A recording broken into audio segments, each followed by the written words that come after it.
Está começando mais uma aula do Sala Teológica e esse aqui quem vos fala é Felipe Maia. E na aula de hoje iremos estudar sobre os livros Josué, Juízes e Ruth. Sim, ainda em nossa matéria de panorama do Antigo Testamento. Vamos lá? Primeiro livro, Josué. Aqui, ó, tá dando para ver bem aí? Josué. O livro de Josué não é um livro muito extenso, e narra a ocupação de Israel nas regiões norte, sul e central de Canaã. O livro narra a destruição dos seus inimigos e a conquista das regiões e a divisão das 12 tribos, isso mesmo, ou das terras conquistadas para as 12 tribos. O livro de Josué narra dois discursos. Primeiro, Deus ordenando a conquista de Israel para com as regiões. O segundo discurso, Josué alertando os israelitas a serem obedientes e fiel a Deus. Isso mesmo.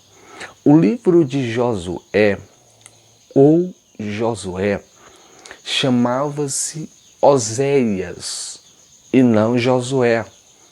Está escrito em Números capítulo 13, verso 16.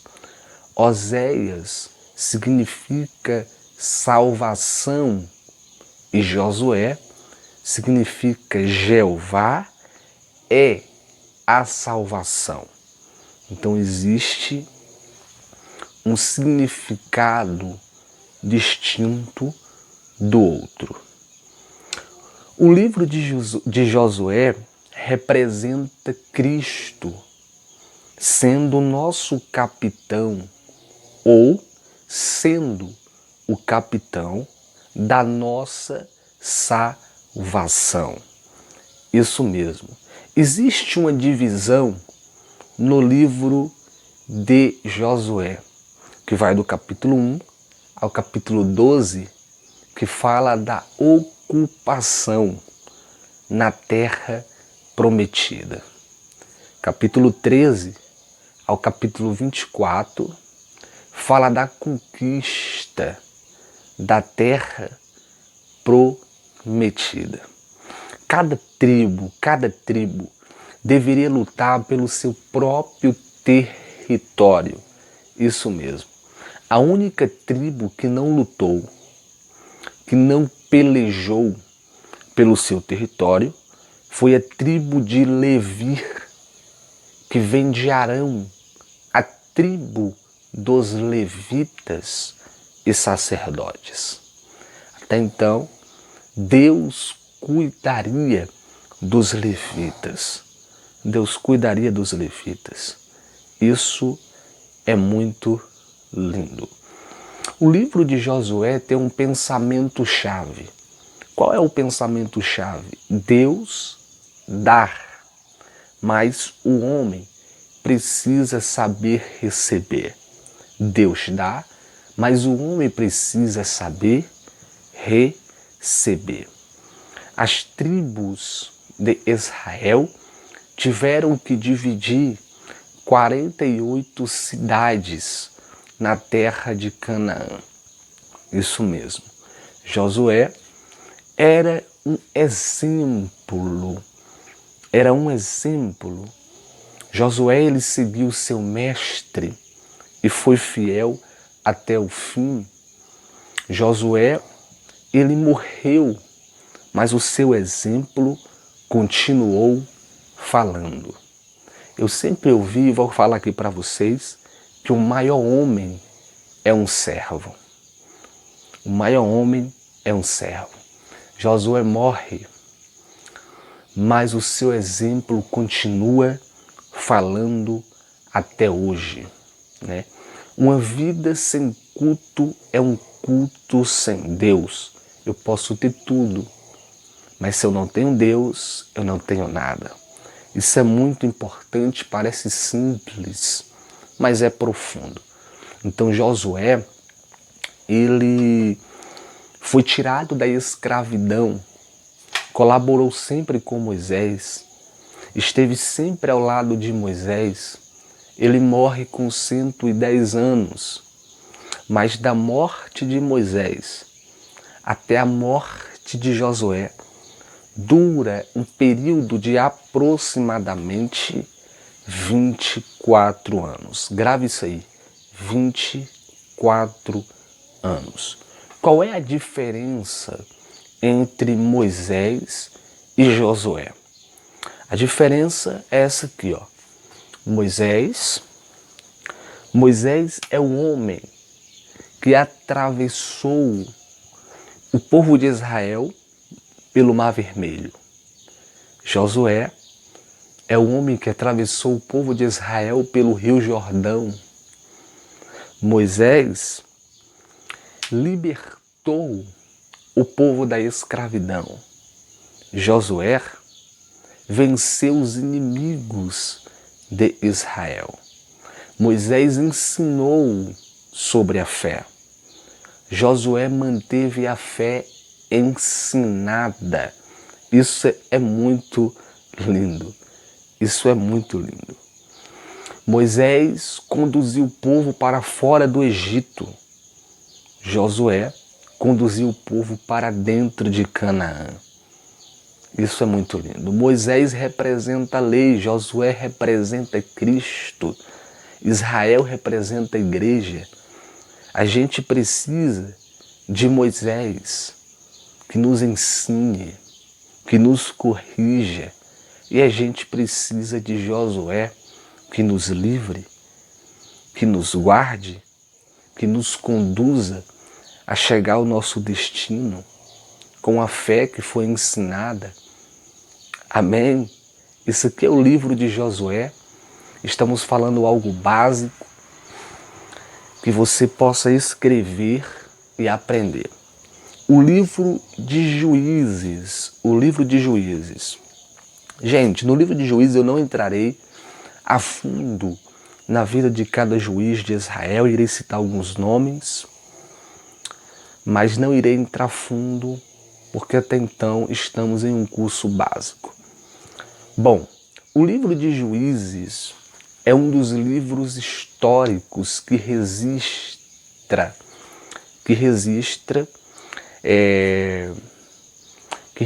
a história de Israel desde a morte de Josué até o início, né? O início do reinado ou da liderança de Samuel e o início da monarquia ali por volta do ano 1050 a.C. O livro de Juízes durou aproximadamente 450 anos a 350 anos. É o período deste livro. Né? A história de Israel registrada no livro de Juízes é uma das histórias mais sombrias de Israel. E o livro, ele descreve com honestidade, sem querer esconder os fracassos repetidos de Israel para com Deus e até para consigo mesmo. Após a morte de Josué, surgiu uma nova geração, uma geração pecaminosa, uma geração que não obedecia e não amava os mandamentos de Deus. Por consequência, sofriam muito o castigo devido aos seus atos pecaminosos. Isso mesmo, devido aos seus atos pecaminosos, eles sofriam. Bom, o livro de Juízes nos ensina algo muito importante. Ensina que a obediência resulta em bênção, enquanto a desobediência traz castigo e destruição. Deus é o juiz do seu povo e Deus sempre julgará com justiça. Deus sempre julgará com justiça. Deus, ele sempre foi fiel ao seu povo, mesmo o povo sendo infiel para com Deus. Deus sempre está disposto a levantar pessoas que está disposto a servi-lo. Grava isso aí. Deus está disposto a levantar pessoas onde existem pessoas dispostas a servi-lo. Aleluia. E Deus não escolhe líderes pelo exemplo do seu contexto de vida. Não. Deus vai levantar líderes que não tinha, que não correspondia a um perfil esperado para ser líder. Citarei 4 deles aqui. Primeiro, Débora. Quem é Débora? Débora é uma mulher, é uma profetisa, é uma juíza que Deus levantou, é uma mãe. Débora não deveria ser juíza. Primeiro, porque é mulher. Segundo, porque é mãe. E naquela época, a mulher não podia ser uma juíza porque era mãe. Naquela época, a mulher tinha que cuidar dos deveres de casa. Dos deveres de casa. E não dos deveres de uma nação. Então Deus já está agindo contra os pensamentos humanos. Segundo, Gideão. Gideão era um idólatra arrependido. É aquele Gideão mesmo, dos 300 que você já ministrou. Isso, Gideão é um idólatra arrependido. Quem queria seguir um idólatra, até seguia. Só que Deus está levantando homens que não têm um perfil esperado. Terceiro, Sangar. Quem é Sangar? Sangar é um estrangeiro. Quem queria seguir um estrangeiro, onde ninguém conhece, ninguém sabe de onde veio, ninguém sabe sua história, isso é complicado, muito complicado, mas Deus está indo contra a vontade do homem. Quarto, Jefter, um filho ilegítimo, filho de uma meretriz, expulso da sua casa, mas convocado novamente para liderar. Homens ou líderes ou pessoas como estas não correspondia à expectativa política, cultural e tradição de Israel. Não correspondia. Mas Deus escolhe os líderes que estavam livrando Israel dos seus inimigos. Quem estava escolhendo era Deus. É por isso que você está aqui até hoje. Aleluia. A autoria do livro de Juízes. Gente, a autoria do livro de Juízes não se sabe ao certo, mas a tradução judaica atribui a Samuel como autor do livro de Juízes. O livro de Juízes fala-se de 14 juízes. E existe um debate teológico a respeito do primeiro juiz. Alguns acreditam que o primeiro juiz é Josué. Outros acreditam que o primeiro juiz é Otoniel. Está aqui, ó. Primeiro, vou botar o nome aqui. Primeiro, Otoniel. Os livros que vai falar a respeito disso, da nação de Israel, dessas histórias, é o livro de Josué, é o livro de Juízes e é o livro de 1 Samuel. Bom, está aqui os 14 juízes, ó. Os 14 juízes, Otoniel, Euder, Sangar, Débora, Gideão, Tola, Jair, Jefté, Abizam, Elom, Abdom, Sansão e, por último, Samuel. Só citarei os nomes, não entrarei a fundo na história, porque até então exigiria muito tempo. Mas preste atenção aqui, ó. Samuel. Samuel é o último juiz, e além de ser o último juiz, é o único que é juiz, sacerdote e profeta. Vou botar aqui o nome: juiz, sacerdote, profeta. O que é ser um juiz? Juiz é liderar. Liderar os israelitas a um caminho seguro. Então isso significa que Samuel era um guerreiro. Samuel era um guerreiro. Sacerdote. A gente já estudou muito aqui sobre o sacerdócio. E o sacerdócio de Samuel era aquele que ensinava a nação de Israel.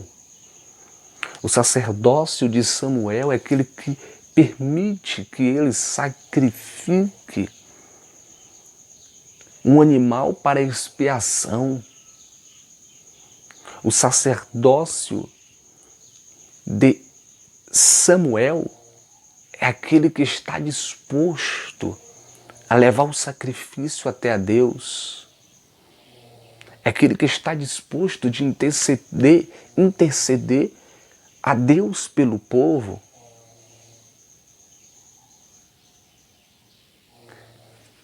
E ao mesmo tempo ele era profeta.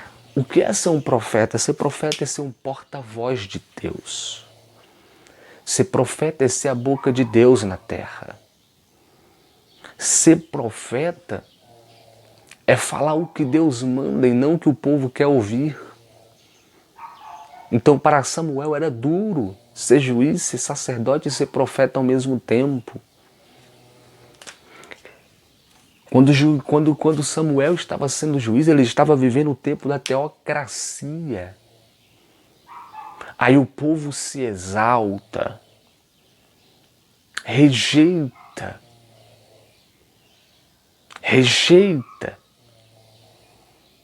a teocracia. É onde dá o início à monarquia. Mas isso você só vai saber no livro de 1 e 2 Samuel. O início da monarquia. Tudo bem? Pronto. Então está aqui o livro de Juízes. Os 14 juízes e o juiz que mais se destacou, chamado Samuel. Livro de Ruth, aqui a gente termina. Vamos lá? Gente, qual é o propósito do livro de Ruth? O livro de Ruth parece ser pequeno e onde possui pouco conteúdo. Isso é mentira. O livro de Ruth tem muito conteúdo. É muito rico o livro de Ruth. E eu irei falar algo básico aqui do livro de Ruth. Primeiro, o propósito do livro de Ruth é traçar a genealogia do rei Davi, onde descende o Messias, o Cristo. Ruth significa amizade e Ruth é a bisavó do rei Davi. Esse é o primeiro propósito. O segundo propósito do livro de Ruth, é mostrar a providência divina em meio ao caos. É mostrar a providência divina, que Deus é provedor, que Deus é aquele que conduz a história.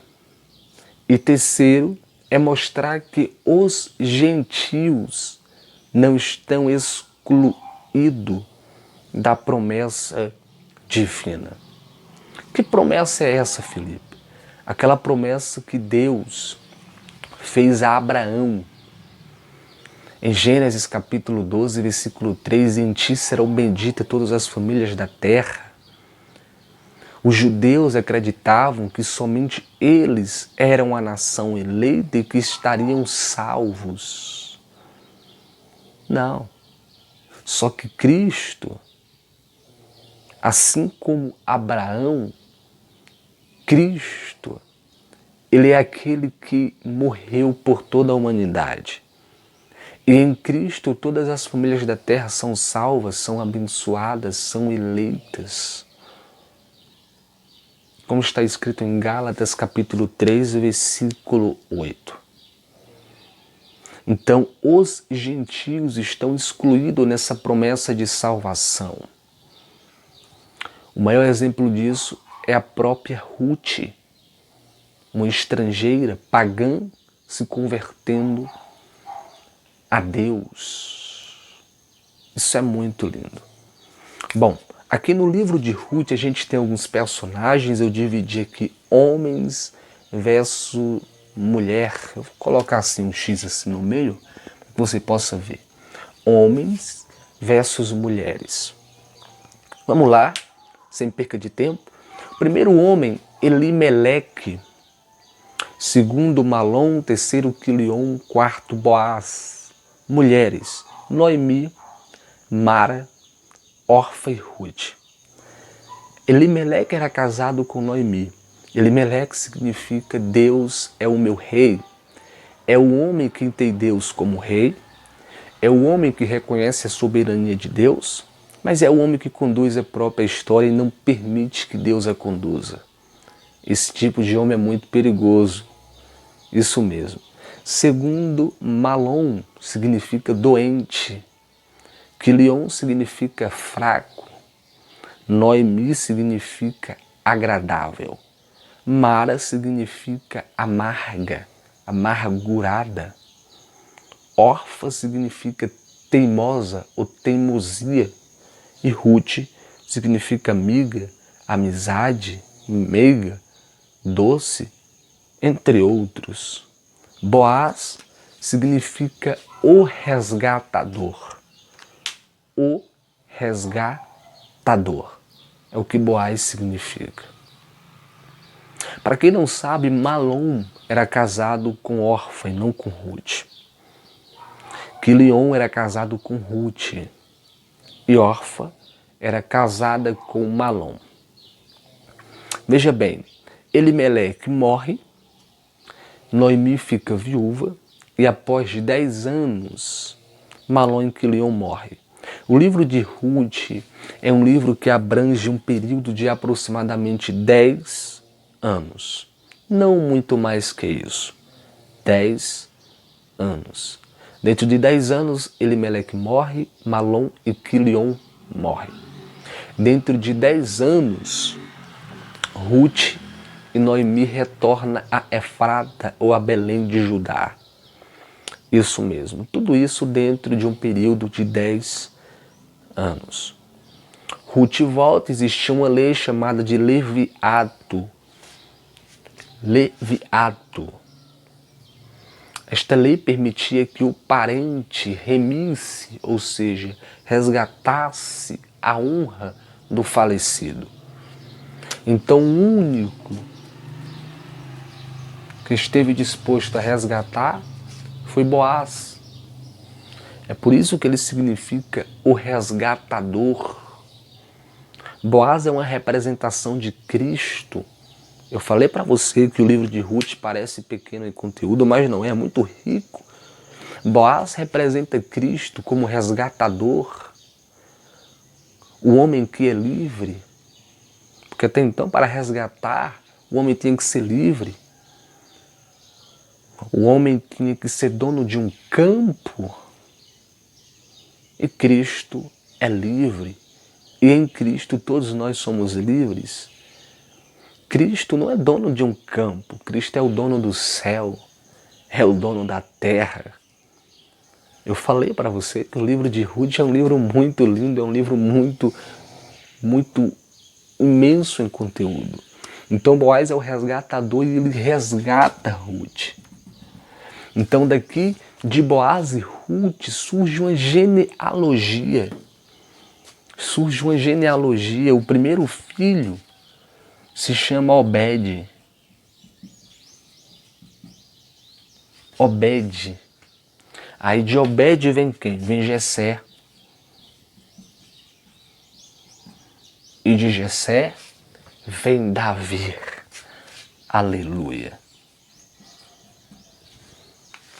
Vem Davi.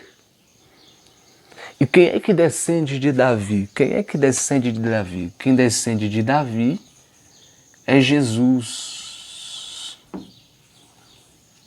Quem descende de Davi é Jesus. Aí Ruth entra na genealogia de Jesus. Ruth entra na genealogia de Jesus, está escrito em Mateus capítulo 1. Ruth, ela entra na genealogia de Cristo. Então Ruth, ela entra na genealogia representando os gentios que se sentem excluídos, que se sentem rejeitados. Então aqui está o livro de Ruth, que você possa ser cheio de Deus e de conhecimento. Estudem, se dediquem no nome do Senhor Jesus.